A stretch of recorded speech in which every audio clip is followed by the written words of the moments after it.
ଯଥା ସୁଅଞ୍ଜନ ଅଞ୍ଜି ଦୃଗ ସାଧକ ସିଦ୍ଧ ସୁଜାନ କୌତୁକ ଦେଖତ ଶୈଲ ବନ ଭୂତଲ ଭୂରି ନିଧାନ।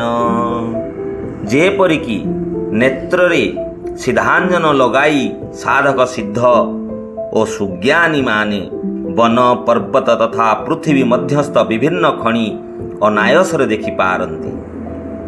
ଗୁରୁପଦର ଯମୃଦ ମଞ୍ଜୁଲ ଅଞ୍ଜନ ନୟନ ଅମିୟ ଦୃଗ ଦୋଷ ବିଭଞ୍ଜନ ତେହି କରି ବିମଲ ବିବେକ ବିଲୋଚନ ବରନୌ ରାମଚରିତ ଭବ ମୋଚନ। ଗୁରୁଦେବଙ୍କର ଚରଣରଜ ହେଉଛି କୋମଳ ଓ ସୁନ୍ଦର ନୟନାମୃତ ଅଞ୍ଜନ। ତାହା ନେତ୍ରର ଦୋଷ ନାଶ କରିଥାଏ। ଏହି ଅଞ୍ଜନ ଦ୍ୱାରା ବିବେକ ରୂପକ ନେତ୍ରକୁ ନିର୍ମଳ କରି ମୁଁ ସଂସାର ବନ୍ଧନରୁ ମୁକ୍ତି ପ୍ରଦାୟକ ଶ୍ରୀରାମଚରିତ ବର୍ଣ୍ଣନା କରୁଛି।